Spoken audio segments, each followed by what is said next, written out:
कौन है वहां? कौन है यहाँ पर? सामने क्यों नहीं आते?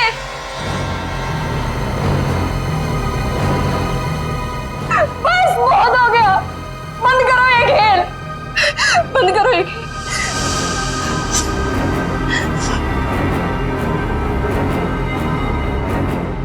सो भी तो नहीं सकती,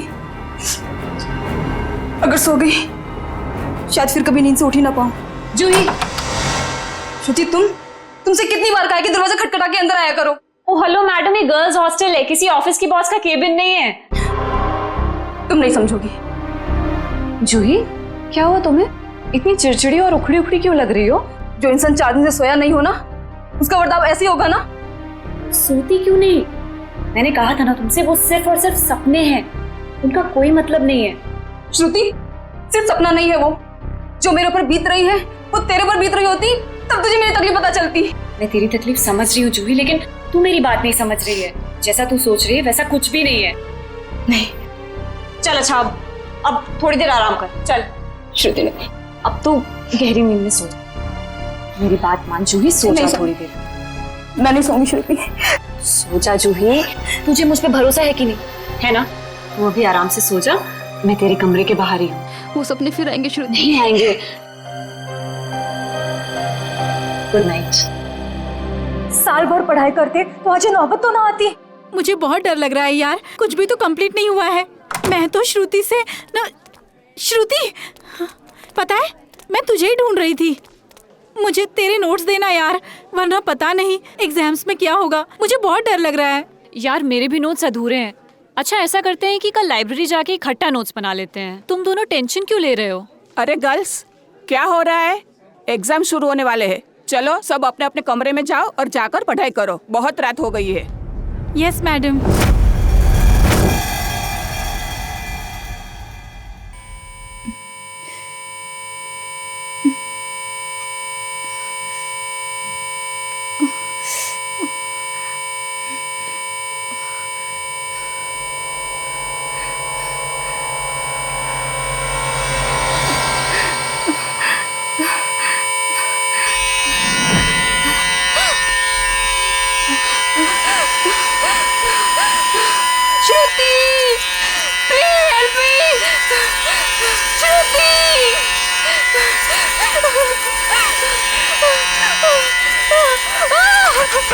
ये दरवाजा क्यों बंद है? श्रुति, ये लाइट क्यों नहीं जल रही है?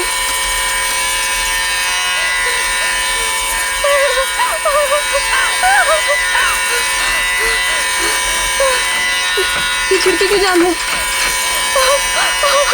बंद करो ये आवाज, मेरे कान के पट्टे फट जाएंगे।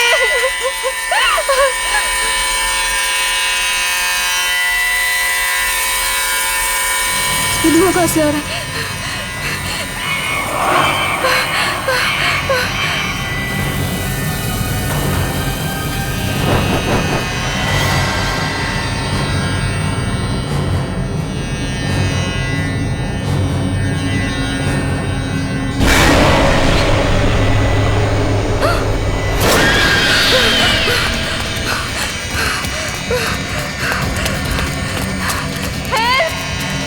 कोई बचाओ मुझे!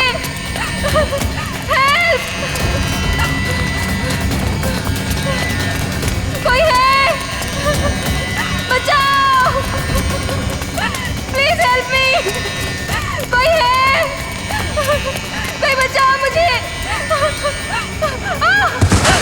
मत मारो मुझे! मत मारो! मत मारो मुझे! मत मारो!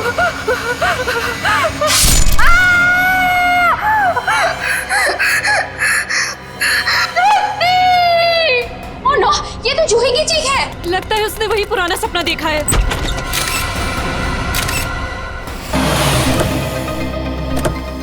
आशिया, क्या पता चला? सर, मरने वाली का नाम जूही है। वैसे भोपाल से है, मगर यहाँ MBA की पढ़ाई के लिए आई थी। सर, लगता है जब वो सो रही थी उस वक्त किसी ने चाकू मार के उसका खून रोक दिया। श्रेया, जूही का कमरा कहाँ है? सर ऊपर। सर एक और बात, जब उसका खून हुआ उस वक्त उसके कमरे में और कोई भी नहीं। ऐसा कैसे हो सकता है श्रेया? कोई ना कोई तो होना चाहिए। ऐसा जरूरी नहीं है सर, इस तरह की मौतों में कई बार आत्माओं का हाथ होता है। प्लीज, ACP सर मुझे पहले ही बता चुके हैं आपकी इन कहानियों के बारे में। बेहतर होगा कि इन मर्डर केसेस के साथ ये आत्माओं की कहानियां ना जोड़ें। प्लीज। समझ गए? यही कमरा है? Yes sir. आइए। एक्सक्यूज मी प्लीज, एक सेकंड, एक्सक्यूज मी।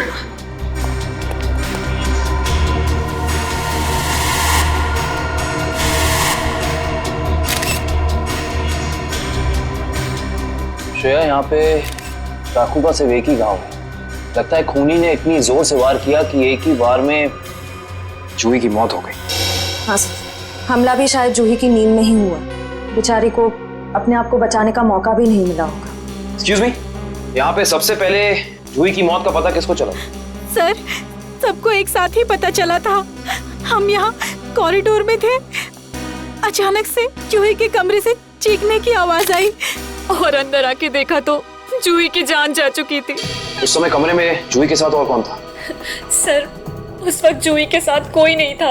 देखिए, आप लोग दोबारा याद करने की कोशिश कीजिए। हो सकता है कोई ऐसा जो उस वक्त भाग निकला हो। सर, भागने का तो सवाल ही नहीं उठता, क्योंकि डोर बाहर से बंद था और वो अंदर से। खूनी भागेगा भी तो कहाँ से भागेगा? एक मिनट, ये दरवाजा बाहर से बंद था, क्यों?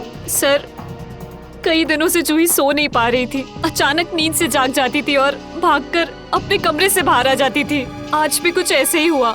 वो सो नहीं पा रही थी, मैंने उसको सुलाया और मैं बाहर आ गई और दरवाजा बाहर से बंद कर दिया।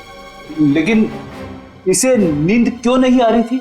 सर, कई दिनों से उसे डरावने सपने आ रहे थे। उसे ऐसा महसूस हो रहा था कि उसका सपनों में कोई खून करना चाह रहा है, उसकी कोई जान लेना चाह रहा है। हमें क्या पता था कि उसका सच में खून हो जाएगा। डरावने सपने? मैं कह रहा था ना, ये कोई आत्मा का ही चक्कर है।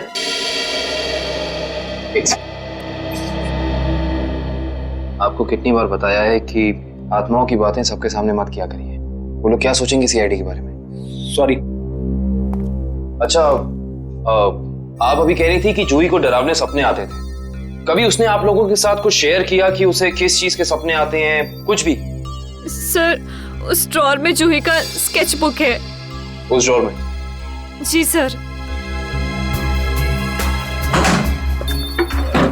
Sketch book? ये बुक? जी सर।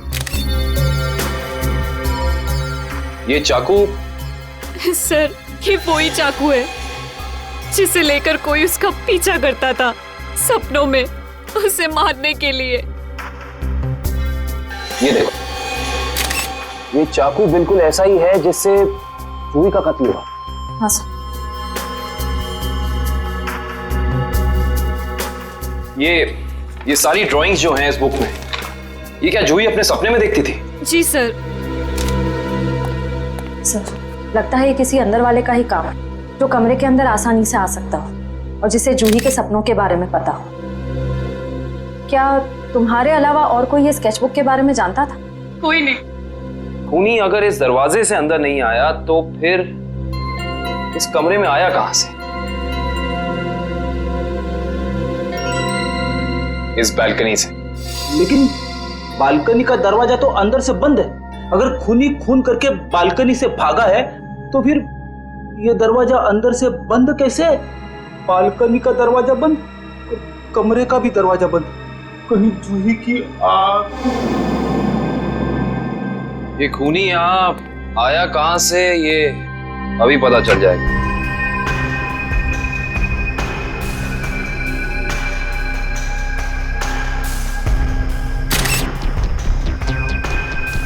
ये देखो, जूते के निशान।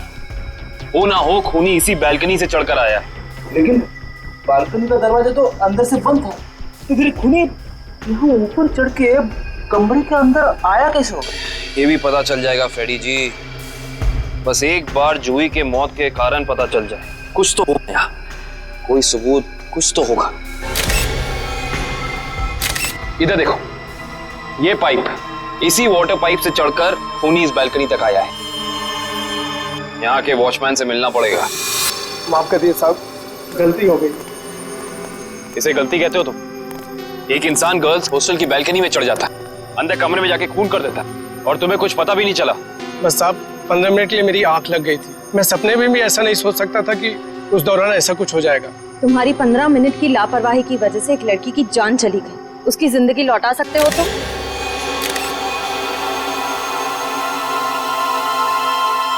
सर ये जूता यहाँ झाड़ियों में पड़ा हुआ था। जूता यहाँ पे? हो ना हो, ये जूता उसी खूनी का है। सर ये तो किसी आदमी का जूता लगता है। यानी बालकनी में जो इंसान चढ़ा था वो कोई आदमी था? सुनो, ये जूते को पहचानते हो? नहीं साहब। दोबारा याद करके बताओ, सही से याद करो। कोई इंसान यहाँ आया था जिसने ये लाल जूता पहना था? मैंने नहीं देखा, शायद अंजलि मैडम ने देखा हो, वो हमेशा रिसेप्शन पे बैठती है। ये अंजलि मैडम को बुलाओ, जाओ। जी सर। अगर ये जूता यहाँ है तो कुछ और भी जरूर होगा, ढूंढते हैं।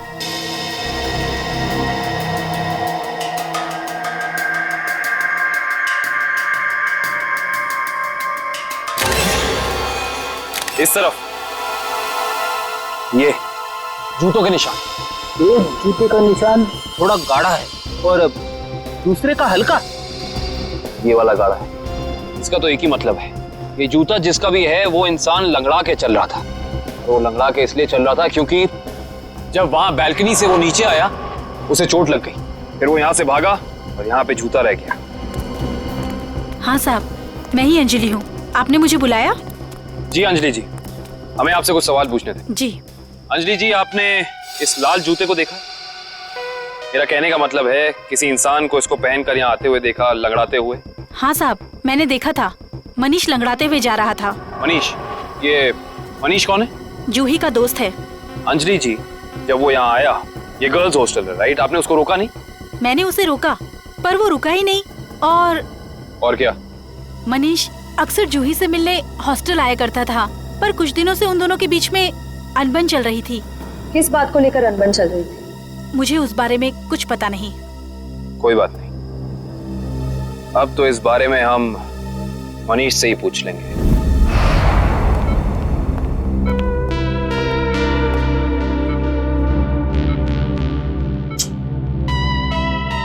मनीष, कैसे हो यार? मैं ठीक हूँ, पर आप लोग कौन हैं? तुम्हारे शुभचिंतक हैं, सीआईडी वाले। सीआईडी? क्या बात है? क्या मेरी जान को किसी से खतरा है क्या? सुना आपने? खुद एक बेचारी लड़की को मार के खटिया पे लेटा पड़ा है और पूछ रहा है कि मेरी जान को कोई खतरा तो नहीं है। ये क्या कह रहे हैं आप? मैंने किसी की जान नहीं ली। मनीष, ये पाँव में चोट कैसे लगी तुम्हें? वो मैं सड़क पार कर रहा था तो एक बाइक वाले ने टक्कर मार दी मुझे। सड़क पार कर रहा था बेचारा, टक्कर मार दी? वैसे ये हादसा हुआ कहाँ? MI रोड पे, जीपीओ के सामने।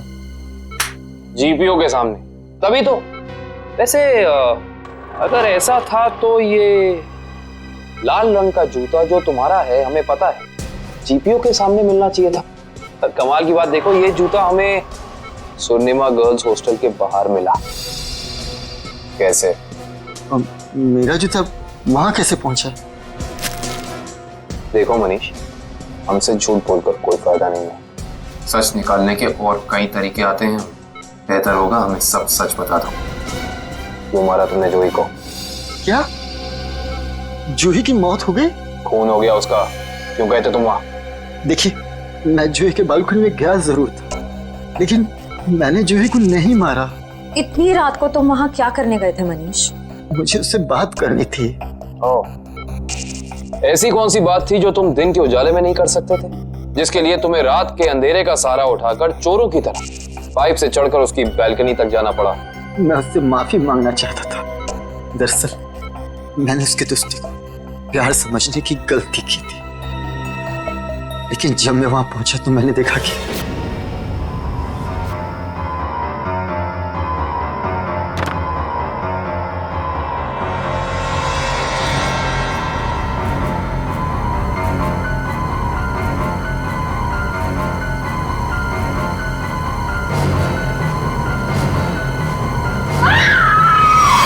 शर्म आनी चाहिए तुम्हें मनीष।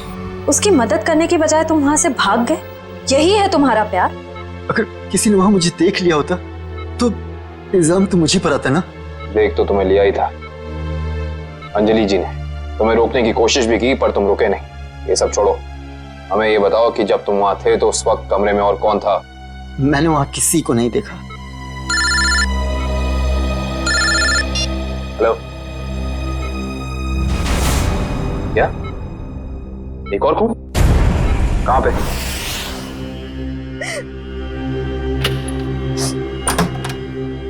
आप कौन? हम लोग सीआईडी से। आइए।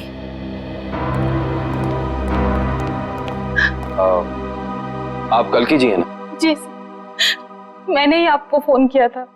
मेरी सहेली मीरा का खून हो गया है। उसकी लाश ऊपर उस कमरे में पड़ी है।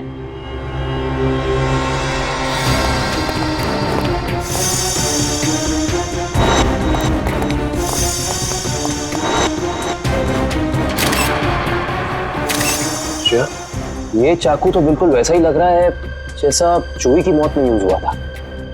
हाँ सर, लगता है किसी सीरियल किलर का काम है। सीरियल किलर का भी हो सकता है और किसी ऐसे इंसान का भी जो दोनों जूही और मीरा को जानता है। वो यहाँ आया और उसने मीरा की जान भी इसकी नींद में ले ली। मतलब दो खून हूबहू एक ही तरीके से। सर, हाँ, लाश की हालत को देखकर लगता है कि इसकी मौत को 3-4 घंटे हो चुके हैं। 3-4 घंटे? लेकिन श्रेया, जूही की मौत को भी तो 3-4 घंटे ही हुए हैं। एक खूनी एक ही वक्त पे दो जगह पे कैसे हो सकता है? मैं तो कह रहा हूँ जरूर ये किसी आत्मा का ही चक्कर है। रेडी प्लीज, ये किसी आत्मा का चक्कर नहीं है। ये उस खूनी के किसी साथी या रिश्तेदार का चक्कर भी हो सकता है। लगता है इस जुर्म में एक से ज्यादा लोग शामिल हैं। लेकिन कैसे? कैसे हो सकता है? इस कमरे की सारी खिड़कियां, सारे दरवाजे अंदर से बंद हैं। और यहाँ पे कोई बालकनी भी नहीं है उस हॉस्टल की तरफ। तो फिर वो खूनी इस कमरे में आया कैसे? इस कमरे की तलाशी लो, कोई ना कोई सुराग जरूर मिलेगा। श्रेया, इसकी फोटो एल्बम और फोन डायरीज चेक करो। हो सकता है जूही और मीरा के बीच में कोई ना कोई कनेक्शन मिल जाए हमें। सर, रेडी, एम्बुलेंस को फोन करो बॉडी ले जाने के लिए। मुझे नीचे इसकी दोस्त से कुछ सवाल पूछने हैं।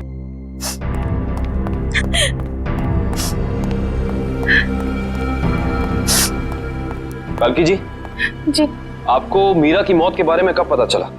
रात को मैं काफी देर से ऑफिस से लौटी तो मैं इस कॉरिडोर से गुजर रही थी कि तभी मुझे मीरा के चीखने की आवाज सुनाई दी। मैं दौड़ती हुई उसके दरवाजे तक आई। मीरा का दरवाजा खटखटाया पर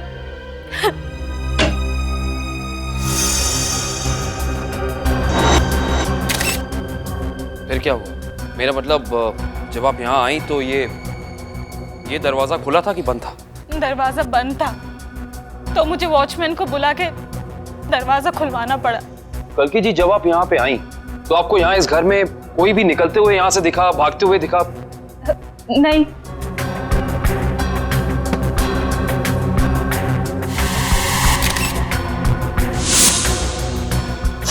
कल्कि जी, आपकी दोस्त मीरा काम क्या करती? बैंक की एरिया मैनेजर थी वो, और 2 साल पहले उसका तबादला हमारे शहर में हुआ था। तबादला? हाँ श्रेया, क्या पता चला? सर, मरने वाली का नाम जूही है। वैसे भोपाल से है मगर यहाँ MBA की पढ़ाई के लिए आई थी। क्या ये तबादला भोपाल से यहाँ हुआ? जोधपुर से। पर क्यों सर? आपकी दोस्त मीरा किसी जूही नाम की लड़की को जानती थी? जहाँ तक मुझे पता है सर, इस नाम की तो उसकी कोई दोस्त नहीं थी। दोस्त नहीं तो कोई रिश्तेदार? क्योंकि कुछ घंटे पहले एक 21 साल की लड़की का बिल्कुल इसी तरीके से खून हुआ। उस लड़की का नाम जूही था और ये उसकी तस्वीर है। क्या आप जानती हैं इसे? नहीं। आप जानती?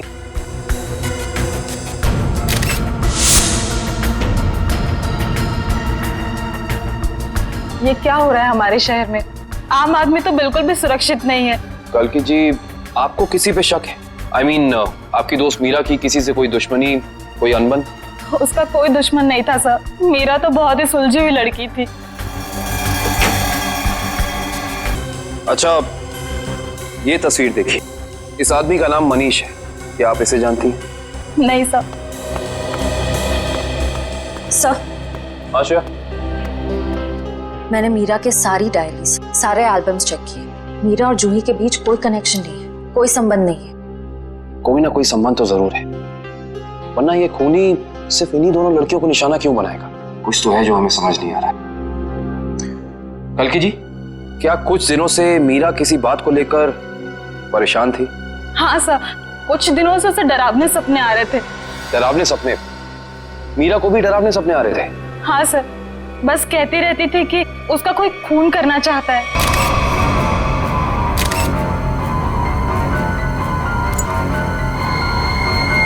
ये कैसे हो सकता है सर? जूही और मीरा को ठीक एक तरीके के सपने कैसे आ सकते हैं?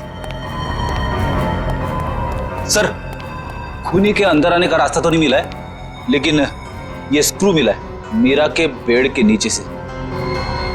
एक काम करिए, वॉचमैन से पूछताछ कीजिए, देखिए क्या पता चलता है मीरा के बारे में। तब तक इस स्क्रू की गुत्थी को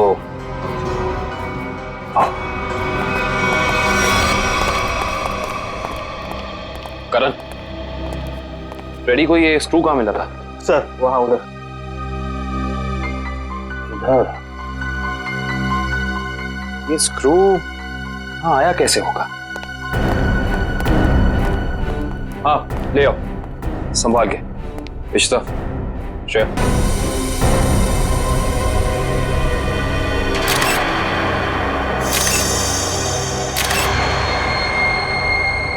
तो ये बात है। क्या हो सर? ये देख रही हो सीलिंग फैन, अब ये सीलिंग फैन इस स्क्रू की गुत्थी को सुलझाएगा। करण, समझ गया सर।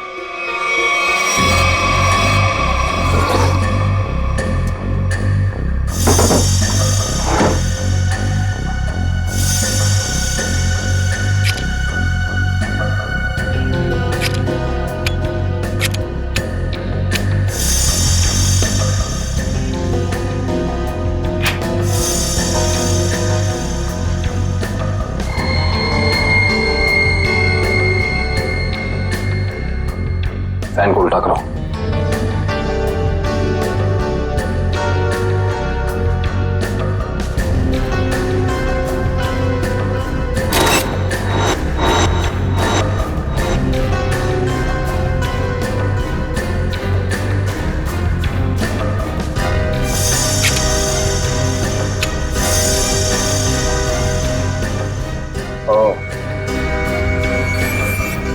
सर यानी ये स्क्रू इस फैन का है? हाँ श्रेया, किसी ने इस फैन के साथ छेड़खानी की है, अभी पता चल जाएगा।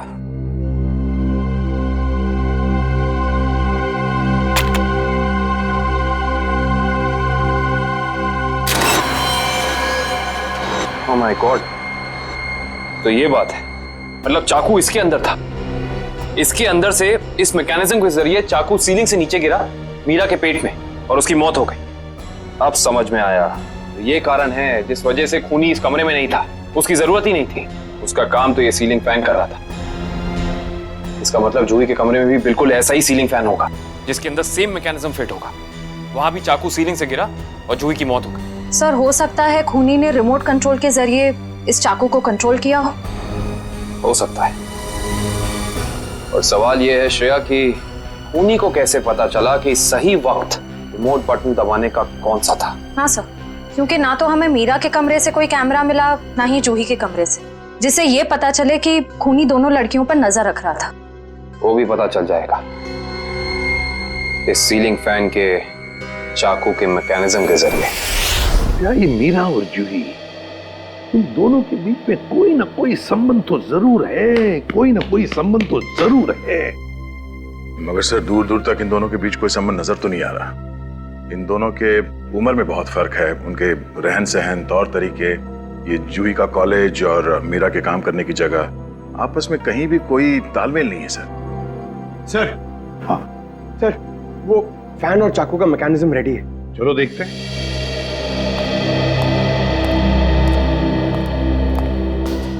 पंकज, रिमोट ऑन करो।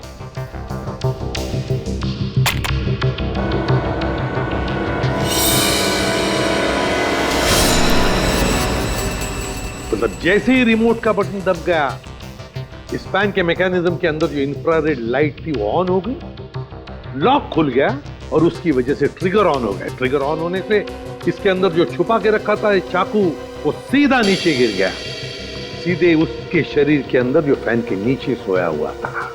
मगर दया, एक बात है, ऐसे मैकेनिज्म की जो रिमोट होते हैं, वो रिमोट ज्यादातर 50 मीटर की दूरी के अंदर ही काम कर सकते हैं। तो फिर जरूर जहां पर मीरा और जूही रहती थी उसके आसपास ही ये आदमी खड़ा था, जिसने भी ये किया है वो 50 मीटर की दूरी के अंदर ही खड़ा था। वहां से उसने रिमोट चलाया और खून कर दिया मीरा और जूही का। और फिर वो सपने, वो एक जैसे सपने जो मीरा और जूही दोनों की नींद में आते थे, ऐसे सपने तो जानबूझकर ही डाले जा सकते हैं, प्लान करके डाले जा सकते हैं, मगर उसके लिए जरूर कोई तो ट्रिगर होना चाहिए। सर, हाँ, जूही के कमरे में लगे पंखे में भी ठीक ऐसा ही मैकेनिज्म मिला है। और तो और जूही और मीरा दोनों के कमरों में 1 हफ्ते पहले इलेक्ट्रिकल वायरिंग का कुछ काम हुआ था। जूही और मीरा दोनों के घर में, दोनों के कमरों में 1 हफ्ते पहले इलेक्ट्रिकल वायरिंग हुई थी। कहीं ऐसा तो नहीं कि वही इलेक्ट्रिशियन है जिसने दोनों के घरों में इलेक्ट्रिकल का काम कर दिया और फिर खून भी उसी ने किया? पता लगाना पड़ेगा इस इलेक्ट्रिशियन के बारे में।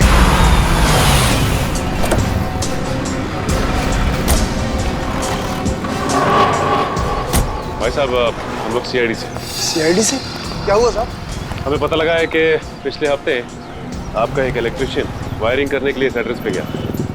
हाँ साहब, गया तो था, पर हुआ क्या? इन दोनों जगहों पे एक खून हुए और हमें शक है कि ये खून आपके इलेक्ट्रिशियन ने किया है। मेरे इलेक्ट्रिशियन? हाँ, और वो भी पंखे में चाकू फिट करके। अरे बाप रे, पंखे में चाकू? जी हाँ, और आप ये बताइए कि इन दोनों जगहों पे आपका कौन सा इलेक्ट्रिशियन गया था? मंगेश गया था सर, पर आज वो आया नहीं है। इस मंगेश का एड्रेस तो है ना तुम्हारे पास? हाँ, मंगेश का एड्रेस लेके ना। सर, वो लैपटॉप का और ईमेल का पासवर्ड खुल गया। Very good job, thank you very much. Kabin, जरा लैपटॉप चेक करो। जी। देखो वो ऑडियो फाइल है क्या इसमें जिससे सपने आते थे उसे?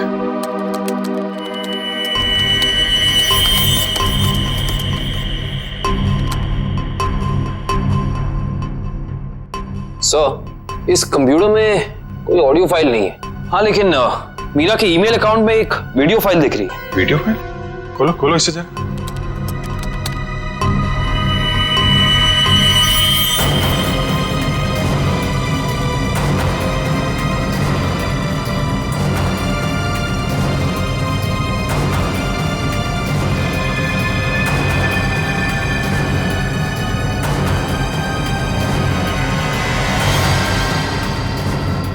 सर, ये सारे विजुअल तो मैंने जूही की स्केचबुक में देखे, स्पेशली ये नाला, ये बोर्ड और मास्क पहना हुआ आदमी, तीनों। इसका मतलब खूनी ने जूही और मीरा दोनों को चेतावनी भेजी थी। उन लोगों को हमारे पास आना चाहिए था मदद मांगने। जरा ये फाइल फिर से चलाना।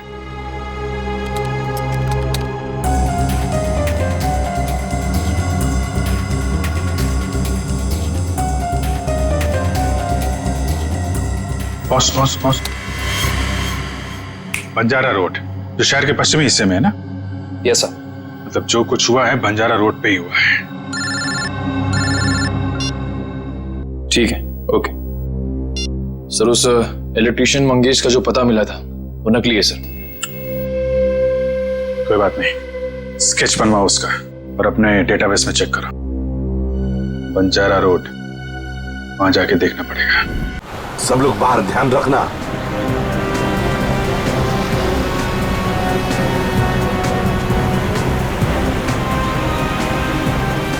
आराम से पंकज, आराम से।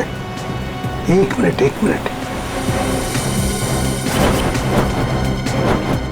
यह है ना एक सूखा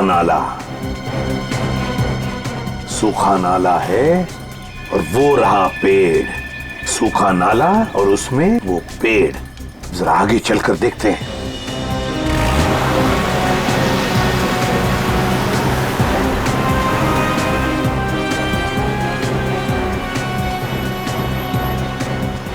एक minute Pankaj, 1 minute. Banjara road मतलब हम सही रास्ते पे हैं। सर वो देखिए, वो पुराना घर जो हमें वीडियो में दिखा था। चलो आगे देखते हैं।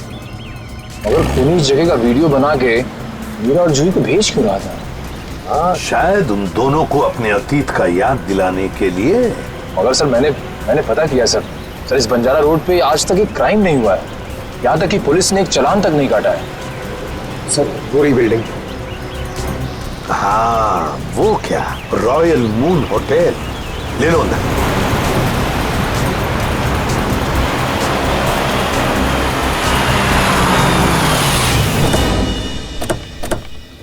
हाँ, इलेक्ट्रिशियन का स्केच मैच नहीं हो रहा है तो कोई बात नहीं, ठीक है। सर मोनिका का एक ही सगा भाई है, अमित। मोनिका की मौत के बाद सारी प्रॉपर्टी, सारी जायदाद उसी के नाम हो गई। तो क्या मोनिका के भाई ने प्रॉपर्टी के लिए अपनी बहन का खून किया? ये भी तो हो सकता है कि मोनिका ने आत्महत्या की हो। मैंने कहा ना, काम हो जाएगा। जी कहिए। आपका नाम अमित है? जी हाँ, मगर आप लोग? सीआईडी। मोनिका के बारे में कुछ सवाल करने थे आपसे। ओह, 1 साल हो गया मेरी बहन को मरे हुए, लेकिन अब भी कोई ना कोई आकर मेरे पुराने जख्म को रहता रहता है। पूछिए, क्या पूछना है आपको?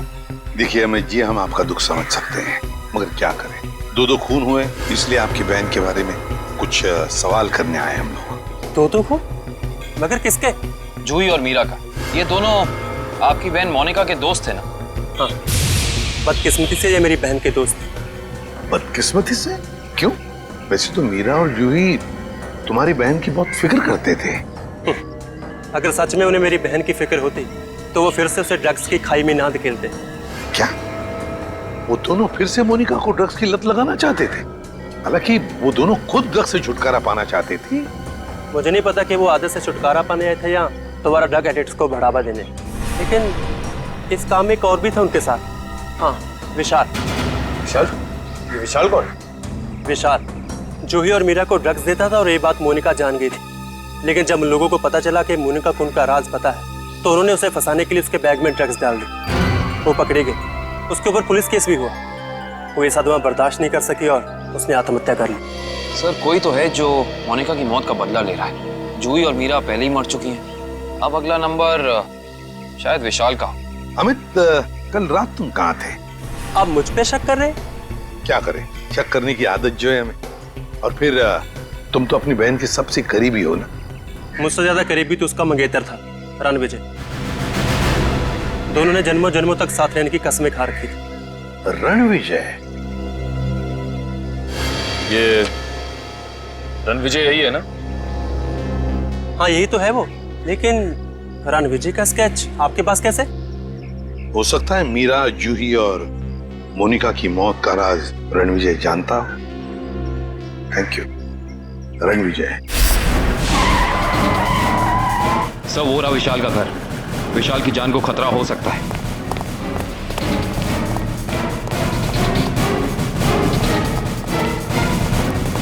सर लगता है रणविजय पहले ही पहुंच चुका है। विशाल ठीक तो हो ना? सर जान बचा के भागो सर। रणविजय कहाँ है? सर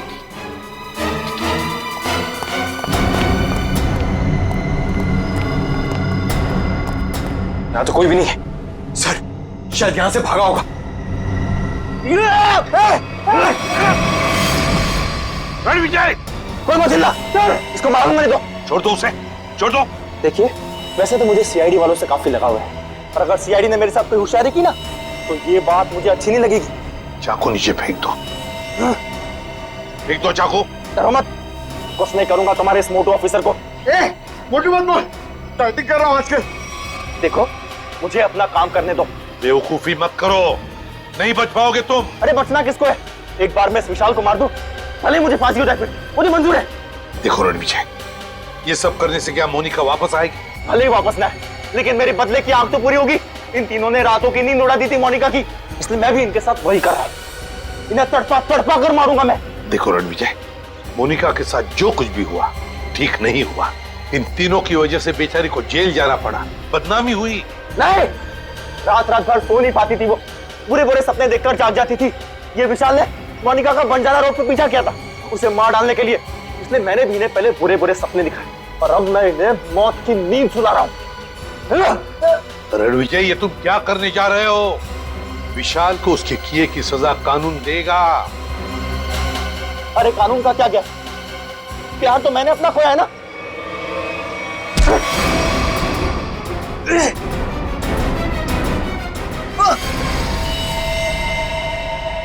रणविजय, विशाल को तो उसके किए की सजा मिलेगी ही मिलेगी, मगर तुमने बदले की आग में दो खून किए, दो।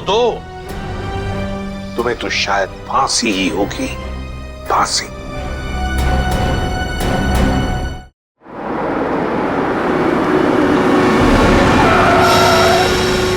सर, कैसा आपने कहा था, मैंने पूरा मॉल खाली करा दिया। बॉम्ब डिफ्यूज तो हो जाएगा ना सर? आप टेंशन मत लो, हम लोग पूरी कोशिश करते हैं। पीछे जाना जरा, पीछे।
क्या पूर्वी, कहां पे?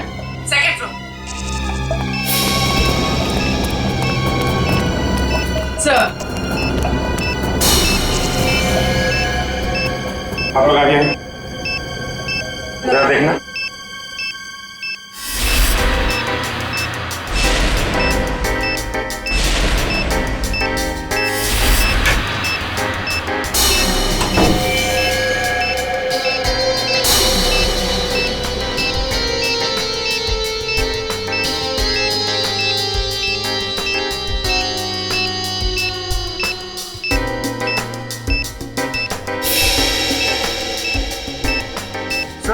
इसमें बम नहीं और कुछ है। बम नहीं? नहीं। Are you sure? Yes sir. ठीक है, आप लोग पीछे हैं।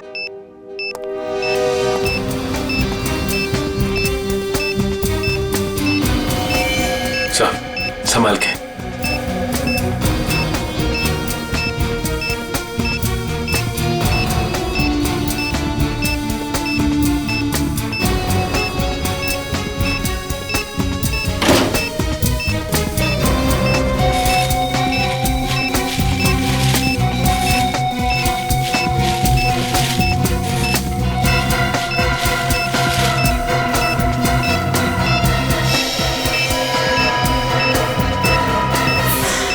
मोबाइल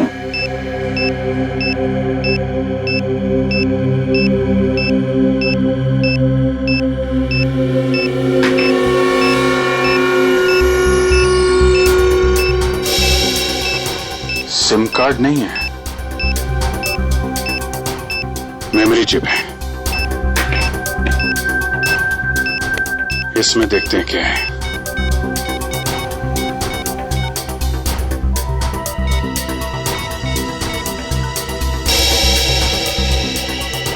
ऑडियो फाइल है।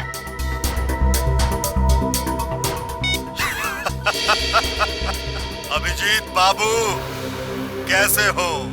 ये तो जिंगोरा है ये। 5 साल पहले तुमने मुझे जेल में डाला था और मैं जेल से भाग गया अपने साथियों की मदद से। फिर से लौट आया हूं। हाँ, इस बार बदला लेने नहीं, तंग आ गया हूं इस जिंदगी से। अपने आप को आप लोगों के हवाले करना चाहता हूं। माफी चाहता हूं मैं आप लोगों को इस तरीके से यहां बुलाया। इंतजार कर रहा हूं मैं आप लोगों का नीचे इस मॉल के बेसमेंट में, पार्किंग लॉट में। सॉरी सर, मुझसे एक कटी हुई उंगली देखी नहीं जा रही। लगता है मेरी तबीयत खराब हो रही है। कोई बात नहीं, जाओ। Excuse me sir. और भी बहुत कुछ भेजा है इसने।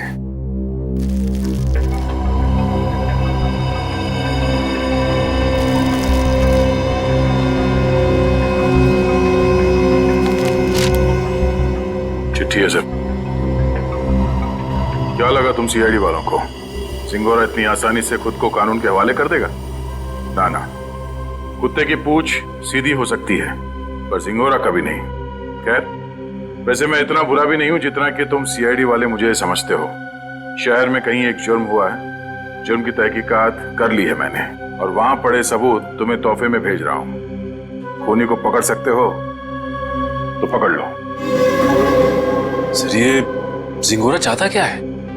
ये तो एक आतंकवादी है, तो फिर ये आतंकवादी हमारी मदद क्यों करना चाहेगा? चेतावनी दे रहा है ये जिंगोरा हमें, कह रहा है जल्दी से इस केस को सुलझाओ वरना अब तो एक उंगली ही भेजी है, शायद आगे चलकर और भी कुछ भेजेगा वो।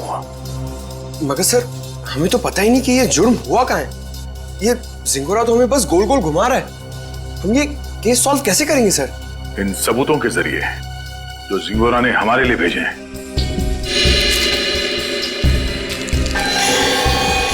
सर, एक खून से सना हुआ चाकू, शायद इसी से ये उंगली काटी गई है सर।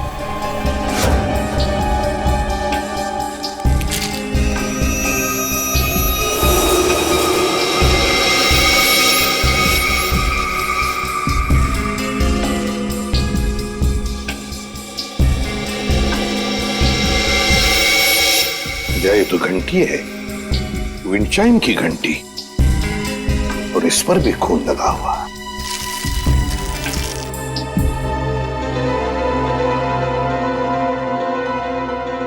बच्चे का फोटो, और फोटो पर भी खून है।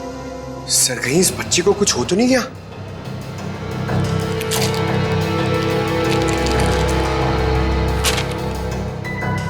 लगता है ये रशियन भाषा में लिखी है चिट्ठी। सर, ये जिंगोरा इंटरनेशनल टेररिस्ट है। कहीं इस पूरे जुर्म में कोई रशियन नागरिक इस जिंगोरा का शिकार तो नहीं हो गया? कुछ कह नहीं सकते दया, लेकिन जिसने भी ये किया है ना, उसने इसी चाकू से किसी आदमी की उंगली काटी और अब झिंगोरा में चुनौती दे रहा है। और वो आदमी जिसकी कटी हुई उंगली है शायद इस बच्चे का पिता है सर। उनके बीच हाथापाई हुई घर में जहां पे ये विंडचाइम लगा हुआ था और टूट के गिर गया। सर, ये बच्चा तो ठीक होगा ना सर? पंकज, चाहते तो हम यही है कि इस बच्चे को कुछ हो न जाए। हो सकता है खूनी इस बच्चे को अपने साथ कहीं लेकर गया हो, लेकिन इस बच्चे की मासूम जान को खतरा है। वाह, कमाल कर दिया बॉस इस बार। हाँ? लाश लेकर के तो नहीं आए, लेकिन इतने सारे सबूत लेकर के आए हो कि एक बार के लिए तो हम लोग भी चक्कर में पड़ गए कि जुर्म कहाँ हुआ है और किसके साथ हुआ है। यार, जानबूझकर तेरे को लाश से दूर नहीं रखा है। अब जैसे ही लाश मिल जाएगी भेज देंगे तेरे पास, लेकिन तब तक इस चाकू से और इस उंगली से क्या पता चला वो तो बता दे। ठीक है, तो फिर इन लोगों को पेन पेपर निकालने के लिए बोलो, क्योंकि मैं इस बार इतनी सारी बातें बताने वाला हूँ कि आप लोगों के दिमाग का हलवा बन जाएगा। अच्छा, चलिए बताइए। इस चाकू पर ये जो सूखा हुआ खून है, ये दो लोगों का है, एक आदमी और एक औरत। ओह, तो इस जुर्म में एक औरत को भी छोटा ही है। हमें तो लगा था कि जिस आदमी का ये उंगली है उसी का खून लगा होगा हर सबूत पे। अगर मैं कहूं कि इस चाकू पर जिस आदमी का खून लगा है वो इस कटी हुई उंगली वाले का खून नहीं है, तो ये कैसे हो सकता है सर? तो फिर ये खून किस आदमी का है? ये आप लोग पता लगा।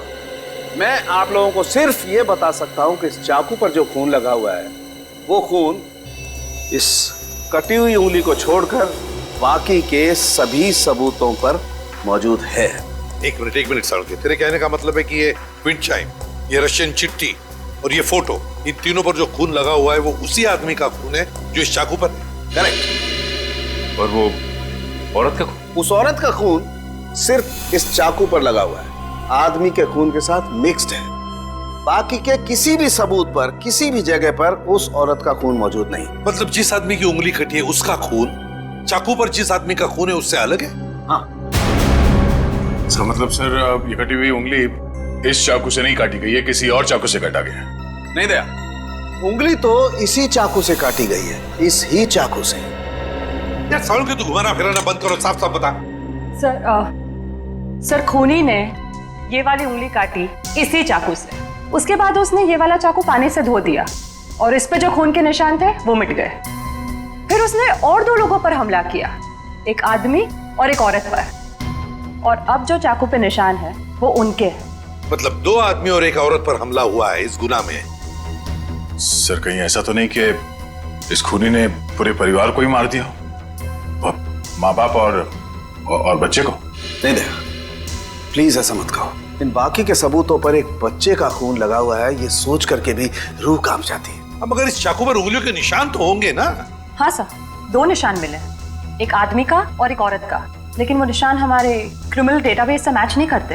अच्छा, तो फिर इस आदमी के निशान और इस औरत के निशान और फिर इस चाकू पर जो खून है, ये दोनों का डीएनए टेस्ट करके तो बता सकता है ना कि वो दोनों निशान इन्हीं लोगों के हैं? नहीं बता सकता बॉस, क्योंकि इस चाकू पर जो उंगलियों के निशान लगे हुए हैं वो सूख चुके हैं, 2 दिन पुराने हैं, इसलिए बताना मुश्किल है। मतलब कुल मिला के इस जुर्म में 5 लोग शामिल हैं, 3 वो जिनके खून मिले हैं और 2 उंगलियों के निशान वाले हैं। बिल्कुल सालुंके साहब, चाकू पे जिस आदमी के निशान हैं, कहीं ये कटी उंगली वाला ही तो नहीं? आपने चेक किया क्या? सचिन, फॉरेंसिक लैब में बैठ करके हम लोग सरसों का साग नहीं बनाते हैं, समझे? सबसे पहले वही चेक किया था मैंने, और चेक करने के बाद ये पता चला है कि इस चाकू पर जो उंगलियों के निशान हैं वो इस कटी हुई उंगलियों के निशान से मैच नहीं करते। सर मिसिंग पर्सन ब्यूरो में बच्चे की फोटो दे दी है, पर सर किसी ने उसके गायब होने की रिपोर्ट नहीं लिखवाई। और वो विंड चाइम्स उसके बारे में बाजार में पता चला? यस सर, मगर वो डिजाइन बहुत आम है सर, हर दूसरी दुकान पर मिलता है, कुछ खास पता नहीं चला सर उससे। तो फिर बचती है वो रशियन भाषा में लिखी चिट्ठी, रशियन भाषा में लिखी चिट्ठी। Корова очень полезное животное. Корова имеет 4 ноги, 2 рога и длинный хвост. What does it mean? It essay about cow. गाय के ऊपर सर कहीं इस निबंध में कोई कोड तो नहीं छुपा है जिसके जरिए जिंगोरा हमसे कुछ कहना चाहता हो? एक minute. I know this writing. You know this writing? Yeah.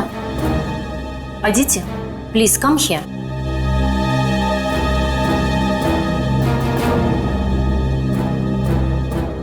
It is Rajiv writing.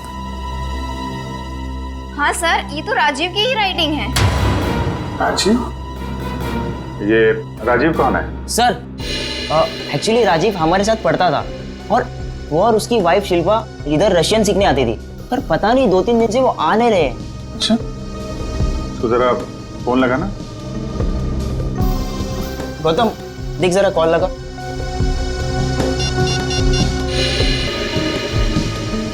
Rajiv और शिल्पा के रशियन सीखने की कोई खास वजह मालूम है?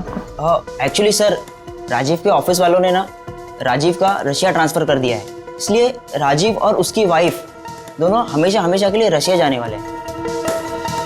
नहीं सर, दोनों के फोन बंद आ रहे हैं। फोन बंद है? इनके कोई बेटा भी है, राजीव और शिल्पा का? हाँ सर है, सारांश 6 साल का बच्चा है उनका। ये उनका यही बेटा है? मालूम नहीं, हमने कभी नहीं देखा। राजीव का एड्रेस मिल सकता है? यस सर, मैं अभी लेके आता हूँ। जल्दी लेके आओ।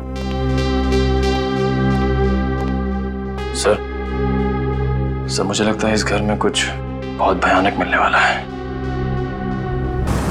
3 लोगों का खून मिला था, 2 लोगों का चाकू पर और 1 का उंगली पर। हाँ सर, 2 आदमी के और 1 औरत का। लेकिन प्रॉब्लम ये है बॉस कि क्राइम सीन पर 4 लोगों का खून मिला है, 2 आदमी के और 2 औरत के। ये राजीव और शिल्पा के घर में कोई और भी है क्या, कोई औरत? नहीं सर, बस ये तीनों ही थे, शिल्पा, राजीव और उनका बेटा सारांश। तो फिर ये खून किस औरत का हो सकता है सर? हो सकता है खूनी कोई औरत ही हो। जब वो परिवार वालों पर हमला कर रही थी तब हाथापाई में चोट आई होगी उसे। बस एक बात अच्छी है सर कि हमें वहां पे किसी भी बच्चे की लाश का चौक का निशान नहीं मिला, तो अब भी ये उम्मीद है कि सारांश जिंदा होगा। बिल्कुल दया, ये बात तो है, पर पता नहीं बेचारा बच्चा किस हाल में होगा, कहाँ छुपा के रखा होगा उसे इस जिंगोरा ने। यार सालू के मुझे कॉन्टैक्ट लेंस मिली थी, उसके बारे में कुछ पता चला? नहीं, फर्श के ऊपर गिरने की वजह से वो पूरी तरह से खराब हो गया। अब जी व्हाट? ये कैसे हो सकता है? ठीक है, देखता हूं। सालू साहब, टीवी ऑन कीजिए, न्यूज चैनल लगाइए जल्दी। हमारे सूत्रों के मुताबिक खतरनाक खुखार आतंकवादी जिंगोरा की 5 दिन पहले गोली लगने से मौत हो गई। ऐसा माना जाता है कि जिंगोरा के गुट के ही कुछ लोगों ने उसे साजिश का शिकार बनाया और मारकर उसकी लाश जंगल में छोड़ दी। वहीं उन्हें इस बात का डर है कि जिंगोरा गुट का नया प्रमुख जल्द ही अपनी छाप छोड़ने के इरादे से देश के खिलाफ कोई कदम उठा सकता है। मैं रश्मि, टीवी न्यूज, कैमरामैन राजेश के साथ। लेकिन सर ऐसा कैसे हो सकता है? अगर जिंगोरा 5 दिन पहले मर गया है तो हमारे साथ ये खेल कौन खेल रहा है? सुन के ये खून 2 दिन पहले हुआ है ना? हाँ बॉस। दया सर, 2 दिन पहले का खून और 5 दिन पहले मरा हुआ मुजरिम, मतलब जो कुछ भी हुआ है उसमें जिंगोरा का जरा भी हाथ नहीं। ये तो कोई और ही है जो जिंगोरा की आड़ लेकर हमें फंसाने की कोशिश कर रहा है, गुमराह करने की कोशिश कर रहा है। अच्छा पारुल बेटा, आप एक बात बताओ, आपके इस क्लास में आपका सबसे अच्छा दोस्त कौन है? सारांश। सारांश? मुझे पता था। बेटा, सारांश कितने दिनों से स्कूल नहीं आ रहा? 3 दिनों से। मैं उसे बहुत मिस करती हूँ। देखो, हम लोग प्रॉमिस करते हैं सारांश को बहुत जल्द तुम्हारे पास लेके आऊंगा, हैं? अच्छा बेटा, ये बताओ कि सारांश ने आपकी नोटबुक पे ये क्यों लिखा? पारुल, मुझे बचाओ। उसे एक आंटी से बहुत डर लगता था। डर लगता था? कौन आंटी है? कोई रागिनी आंटी। रागिनी आंटी? और क्यों डरता था वो रागिनी आंटी से? वो ना उसके घर पे आके झगड़ा करती थी। झगड़ा करती थी? अच्छा ठीक है, अभी आप आइसक्रीम खाइए, जैसे ही सारांश मिलेगा पटाख से आपके पास लेके आएंगे, हैं? Thank you uncle. वेलकम बेटा। रागिनी आंटी। सर, वो क्राइम सीन से जो हमें चौथा खून मिला था उस अनजान औरत का, कहीं वो रागिनी का तो नहीं? हो सकता है। सबसे पहले हमें ये पता लगाना है कि ये रागिनी आंटी है कौन।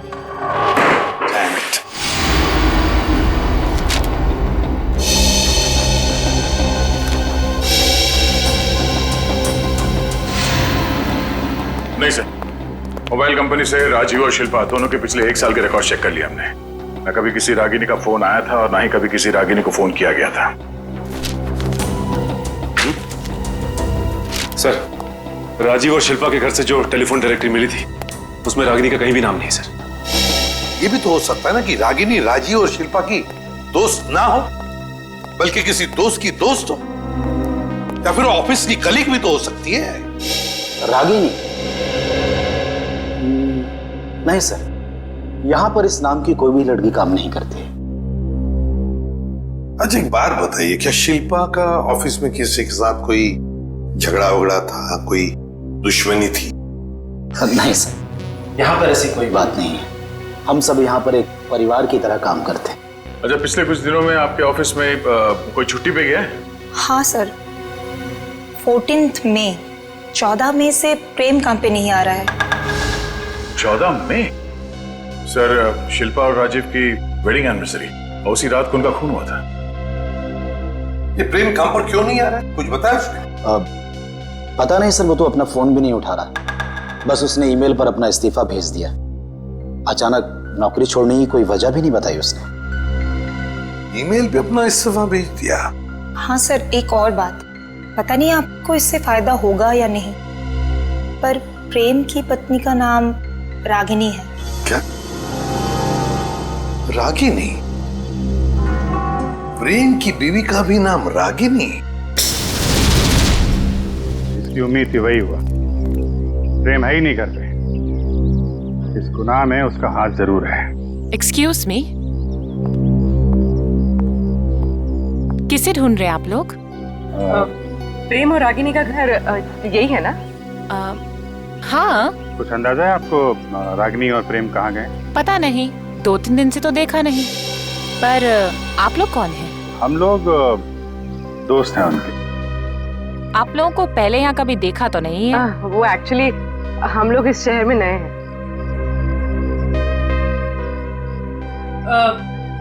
मैं एक फोन करके आती। निखिल, जब तक मैं ना बोलूं बाहर मत आ। आप? मैं प्रियंका, मैं इनकी नेबर हूँ। वो सामने वाला घर मेरा ही है। अच्छा अच्छा। ये मेरा कार्ड है। जैसे ही वो लोग मिलें तो प्लीज मुझे इन्फॉर्म कर दीजिएगा। Sure. Thank you.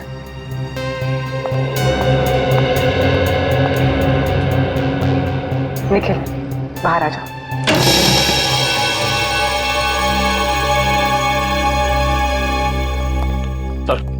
Sir kitchen के अंदर से चाकू का सेट मिला है। सर बिल्कुल वैसा ही चाकू का सेट है जो हमें एविडेंस बैग में मिला था। इसमें से एक चाकू गायब भी है सर।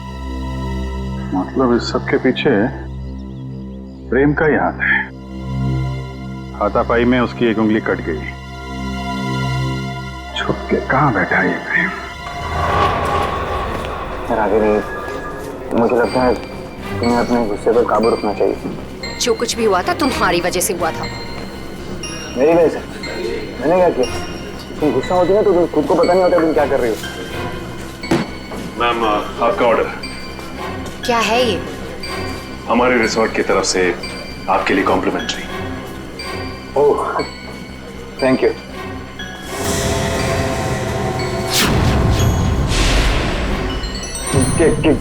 क्या मजाक है? मजाक नहीं है, ये सीआईडी की तरफ से आपके लिए तोहफा। सीआईडी?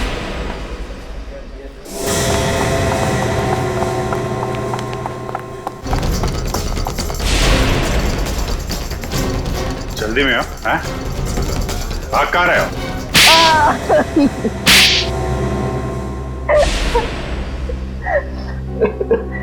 पर आप लोगों को कैसे पता चला कि हम लोग यहाँ पर हैं? आपके क्रेडिट कार्ड की डिटेल्स से।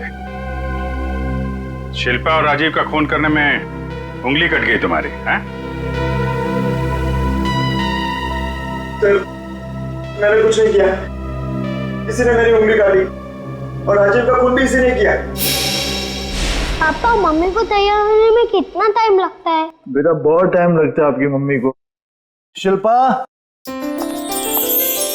कैसी लग रही हूँ मैं?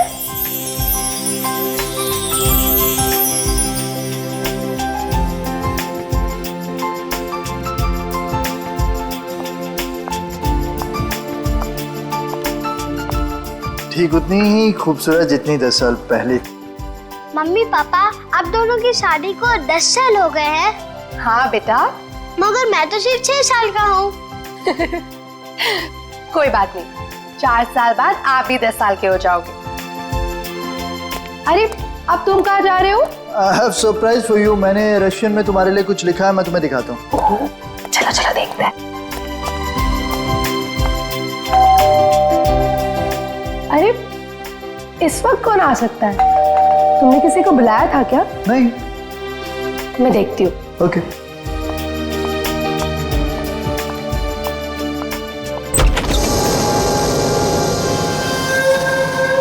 रागिनी, तुम? Surprise surprise.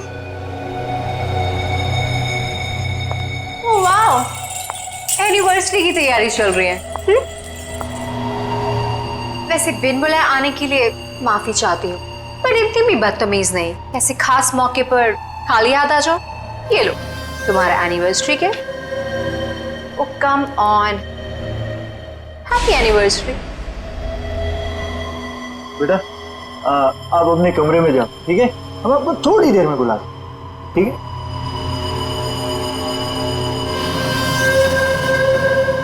क्यों आई हो तुम यहाँ? अरे रे रे रे, मेहमानों से कोई ऐसे बात करता है? पहले गिफ्ट तो खोलो। No thanks. अपना ये गिफ्ट पकड़ो और दफा हो जाओ यहाँ से। जानती हो मुझे भगाने की बहुत जल्दी है तुम्हें। आई प्रॉमिस, एक बार तुम ये गिफ्ट खोलो मैं पक्का यहाँ से चली जाऊंगी।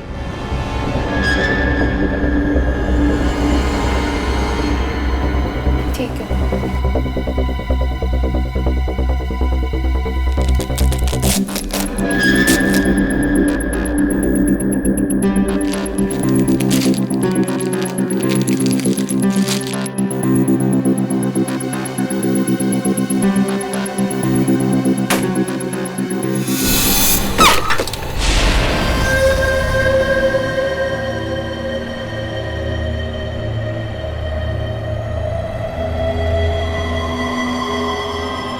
उंगली?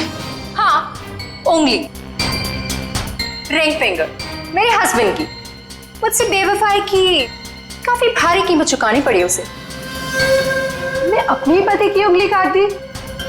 कैसी औरत हो तुम, बहुत ही खतरनाक टाइप की औरत हो। और अब तुम्हारी बारी, और अब तुम्हें इसकी कीमत चुकानी होगी अपनी जान देकर। रागिनी, ये क्या कर रही हो तुम? रागिनी, रागिनी लीव।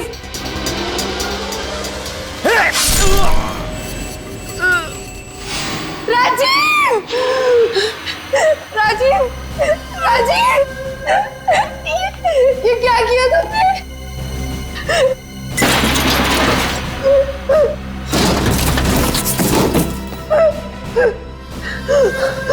राजीव, राजीव, राजीव, कुछ नहीं होगा तुम्हें। मैं अभी एम्बुलेंस को बुलाती हूँ।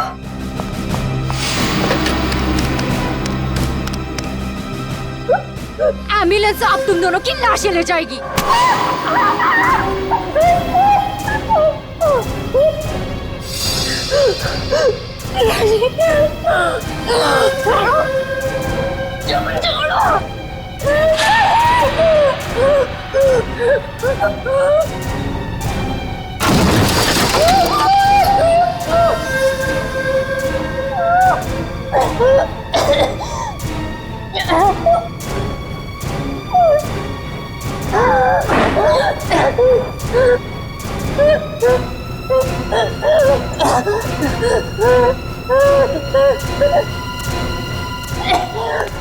Ragini, Ragini stop it! ये क्या कर रही हो? Stop it Ragini! रागिनी छोड़ो, छोड़ो, पागल हो गए क्या? छोड़ो उसे, छोड़ो! तुम यार क्या कर रही हो? अरे बहुत स्टॉप इट! पागल हो गए हो क्या? इनफ!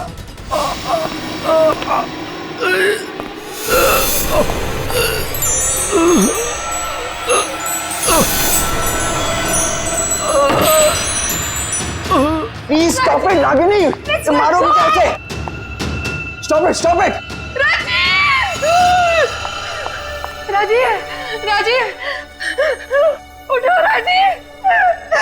दोनों का साथ राजीव, राजीव तुम्हें कुछ नहीं हो सकता। अरे क्या मार डालोगी क्या उसे? रुक जाओ, रुक जाओ।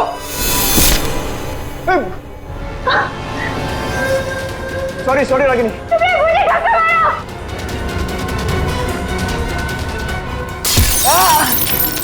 क्या कर रही हो रागिनी? राजीव, मैं तुम्हारी बिगड़ नहीं। मैं वादा पूरा नहीं कर जिंदगी भर साथ निभाने वादा किया, पूरा नहीं कर राजीव। मैं मरना नहीं चाहता। मैं मरना नहीं चाहता। राजीव प्लीज, राजीव।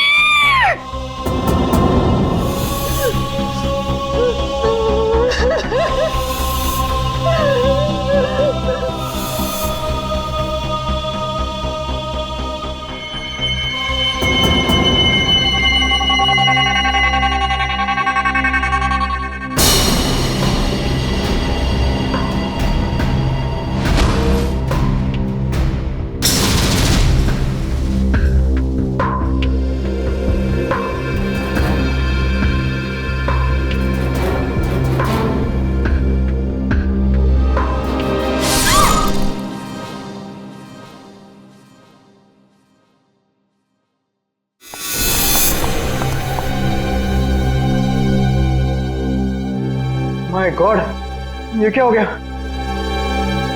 रागिनी, निकलते हैं। चलो चलो निकलते हैं यहाँ से, चलो।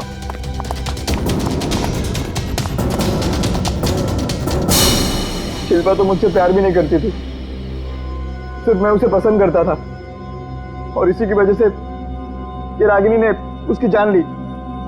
सर, शिल्पा ने आत्महत्या क्यों की? माना राजीव मर चुका था, पर सारांश? शिल्पा ने अपने बेटे के बारे में सोचा तक नहीं। सारांश? सारांश कहाँ है?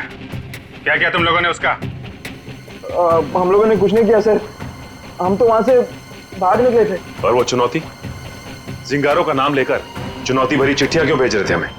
चुनौती, चिट्ठियां? सर हमने ऐसा कुछ नहीं किया। हम क्यों ऐसा करेंगे? हम क्यों अपने पैर पे कुल्हाड़ी मारेंगे?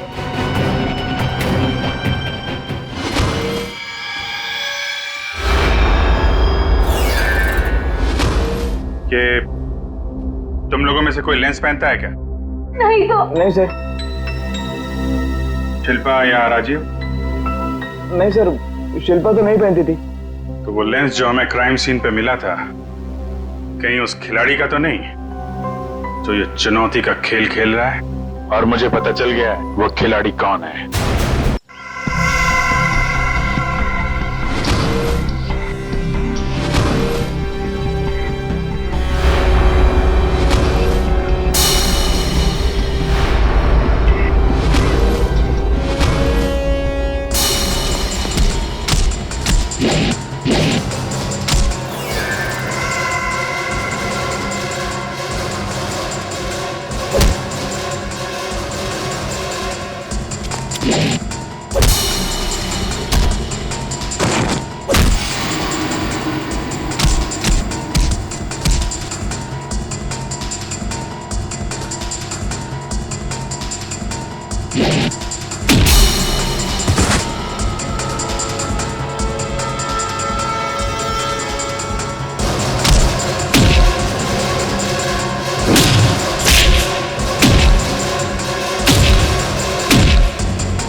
जिस दिन से आपने मुझे नकारा है, बस उसी दिन से मैं मौके की ताक में थी।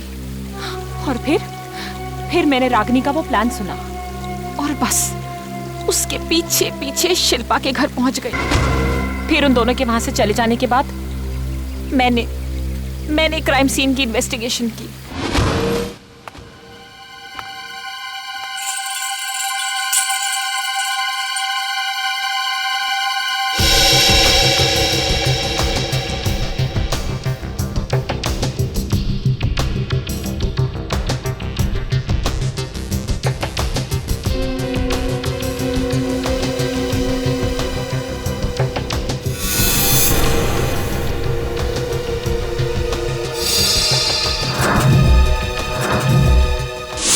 और जिंगोरा की आड़ में मैं आप लोगों को चुनौती देती गई।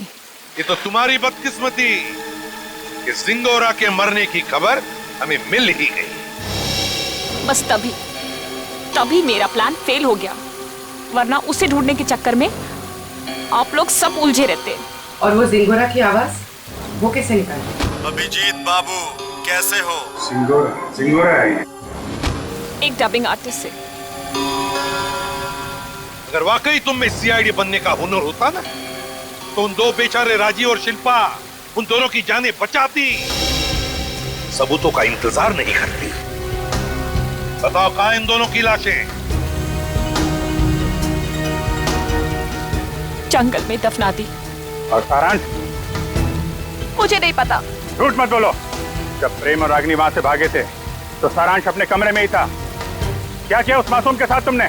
मैं झूठ नहीं बोल रही हूँ सर, मैं वहां थी, मैं उस कमरे में भी गई थी, पर वो बच्चा वहां नहीं था।